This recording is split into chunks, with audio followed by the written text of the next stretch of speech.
The Oklahoma Department of Corrections is waging war, unlike anything it has seen in a century. It kills germs, it kills everything. Disinfectant, masks, and social distancing have worked effectively to stave off widespread infection.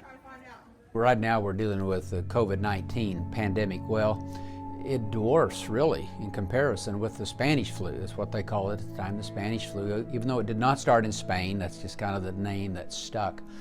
Ironically, some of the very same tactics were recommended in 1918 to stop the deadly strain of flu from spreading. A quarter of all humans on the planet got the Spanish flu. In Oklahoma, it could have been up to 1 in 3. And the overcrowded prisons were even more vulnerable.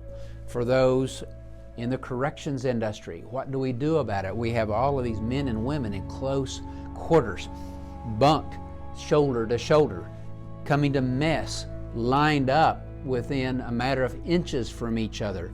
For control, you're creating this incubator to take on this flu and then watching it spread. And then you'd have county jails would feed in to this system. So suddenly they come from the sticks and the hollers and they're put in with these city boys, and here comes that flu, and it just spreads and it just wipes out the prison population.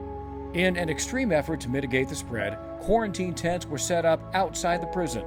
Since the inmates were deathly ill, there was little fear of escape.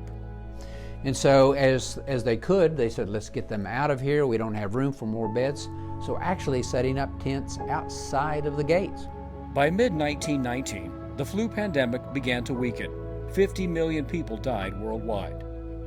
So it affected all Oklahomans in every community. In fact, you can go through any cemetery in Oklahoma, if it's old, and find all of these headstones from 1918. October 5th, October 9th, November 2nd, 1918. We just need to get back to our basics.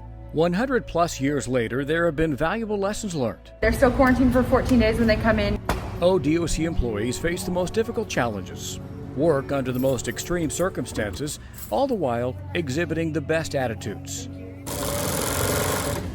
Their heroic efforts, supplying staff and inmates with the necessary personal protective equipment, help prevent repeating history.